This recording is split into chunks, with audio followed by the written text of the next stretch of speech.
Have you ever wondered why account analysis is the way it is?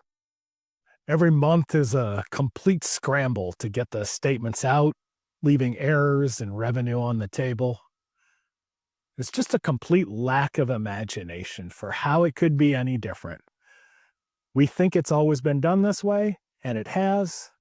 But today we're going to roll back the clock a little bit and see how we got here to see if maybe there's some different ways that we could think about this ancient process of account analysis. Now, it all started back in the Great Depression in the 1930s. We ended up with the economy totally on the brink. When the Depression happened, we then saw a lot of government action, new regulation, and a lot of things changed for banking. From an account analysis point of view, one of those was the Glass-Steagall Act, which made it prohibited the paying of hard interest on demand deposit accounts in the U.S. So now companies were still keeping vast amounts of cash in banks. However, they could get no return on that. Banks had vast deposits, and they didn't have to pay any interest on that. That set the stage for what would come later. The Great Expansion is what I call what happened starting in the 1950s, early 1960s, and somewhere around 1959, we saw this first thing that was a corporate billing statement that became known as the account analysis statement.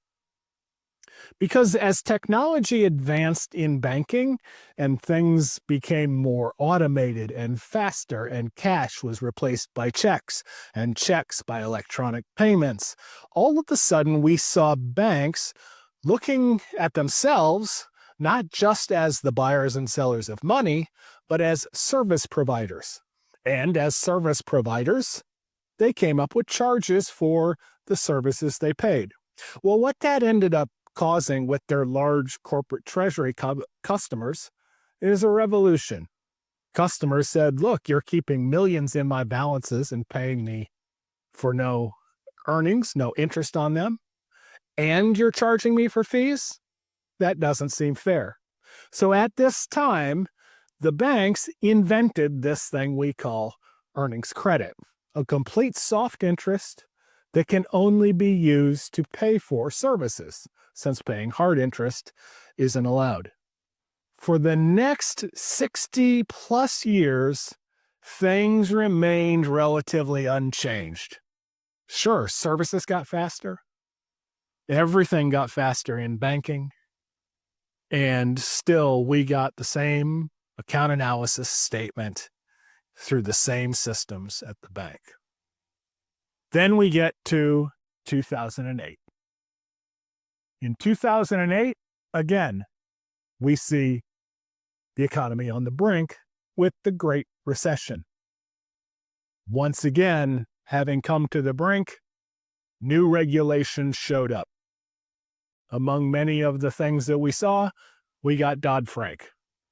Among many other things, Dodd-Frank, one of the things that it did was removed the prohibition from paying interest on demand deposit accounts. That should have been the end of this thing we call earnings credit.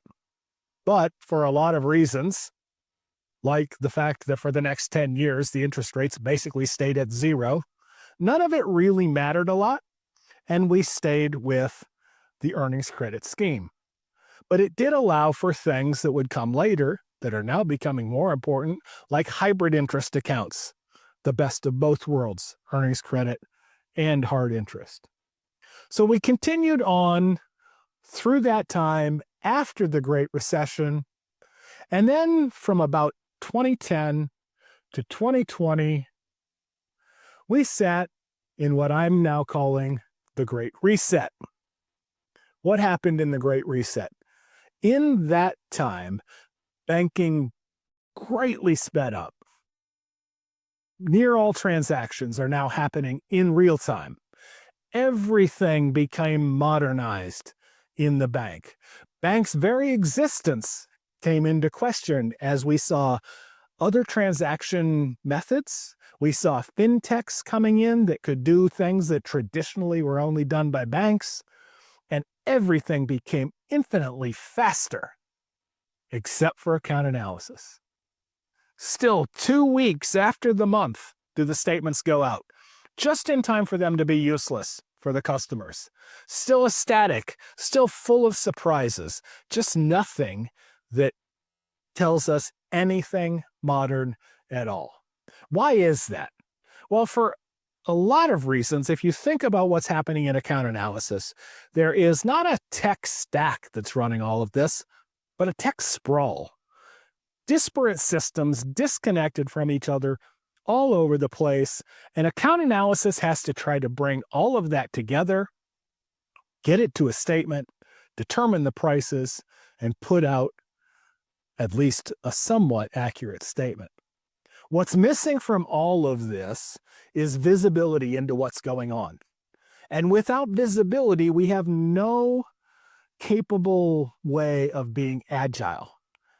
We just can't move the way other parts of the bank do. What's that lead to? Significant revenue leakage. In fact, most parts of the process of account analysis in most banks are pouring revenue from them. Most banks can't even quantify it.